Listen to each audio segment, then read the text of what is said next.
Oh, sorry. I'm Guildmaster Dan, and welcome to the Fourth Wall. Today we're going to be talking about handling Munchkins and min-maxers. What?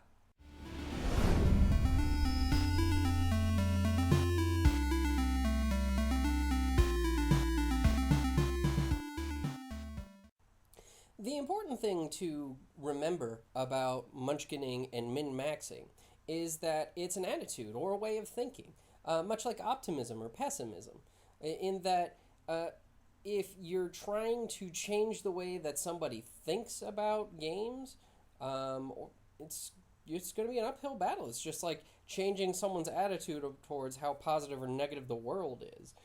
It's You're trying to change their fundamental perception, and thus it's going to be difficult. But and further, the other thing you need to understand is that that attitude isn't inherently negative. It's just misplaced.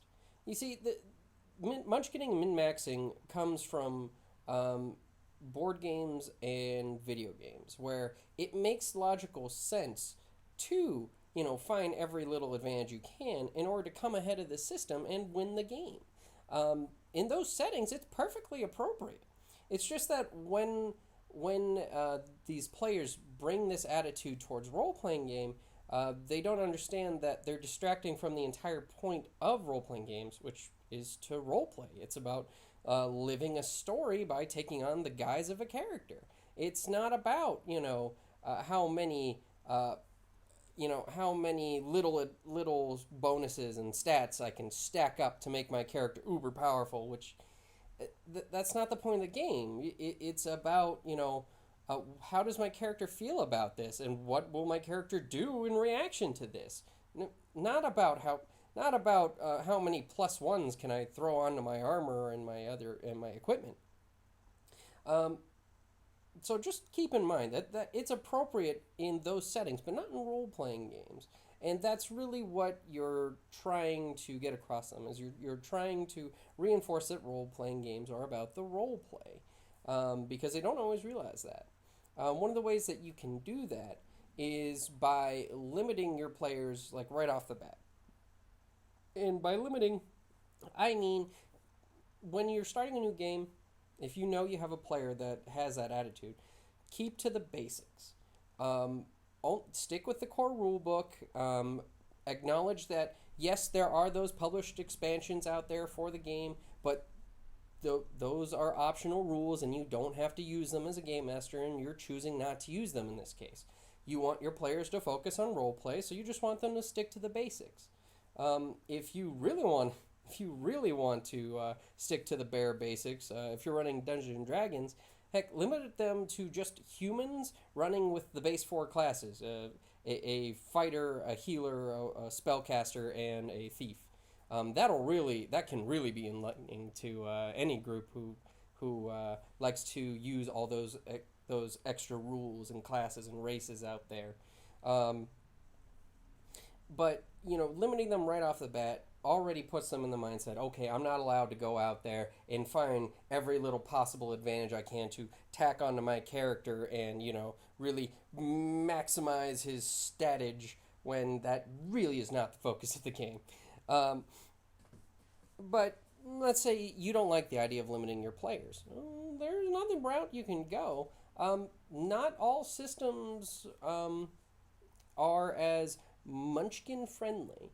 Dungeons and Dragons, particularly the more recent editions, are very malleable. They're very easy for players to manipulate their character and really focus on those stats, because the developers put those rules there. But there are other great systems that you can use to play in a fantasy setting that, a fantasy setting or any setting really, that are not quite so malleable for the player. Take the hero system, for example. It's very open. You can make a unique character, but once you've already made your character, it's really not easy to worry about nitpick your stats by like, oh well, what can I get this equipment of +1, or can I take on this special? Well, the game doesn't have those, so those are a non-concern for you. Really, you'll find that in a lot of point-based games, or with games with point-based character creation, where you don't really advance your character very much. Most of it goes into creating the numbers for your character, but reinforcing who that character is. Rather than advancing them along around, picking up lots of new things and whatnot. It's more focused around the character. Or there's other systems out there that are more freeform or rules light. I mentioned a while ago Cat by John Wick and Pocket Adventuring Card System from Dorkman Games. Both of those are great examples of games that you can play that do not have that malleable character structure that you have that players can manipulate and worry about stats.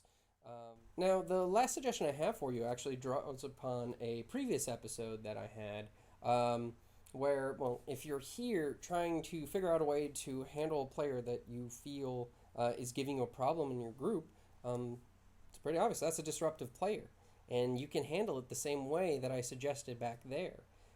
As the game master, you need to have an adult conversation with this player. You need to pull them aside and tell them, hey, you're playing it differently than how the rest of us want to play it.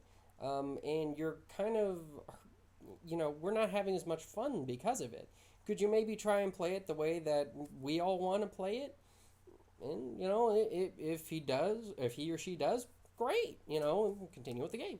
If he doesn't, then obviously your game is not the game for that player.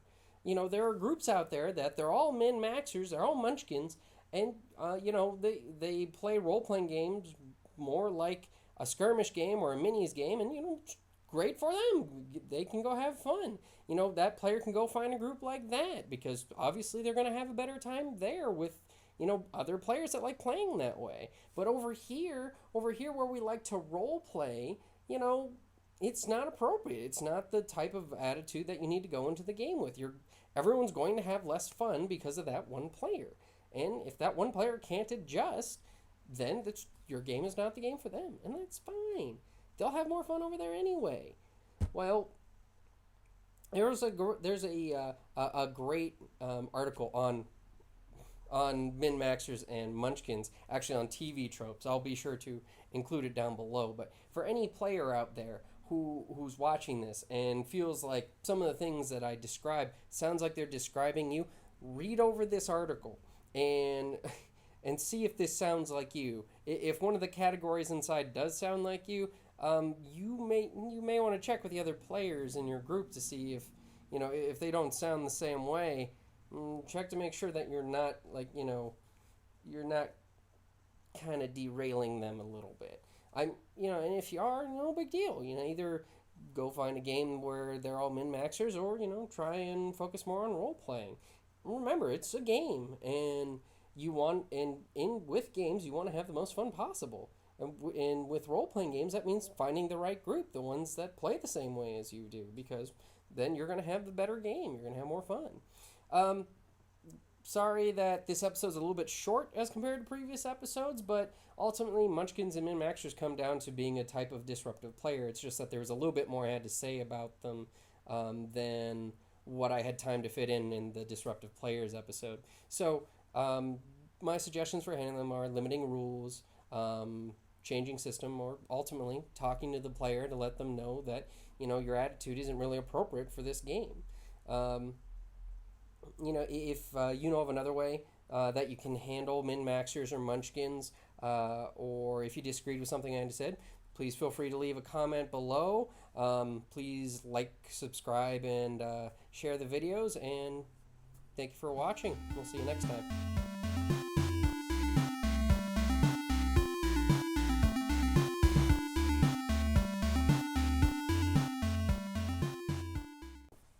Oh, before you go, I just wanted to reassure you. Why, yes, this is a fedora of ogre slaying.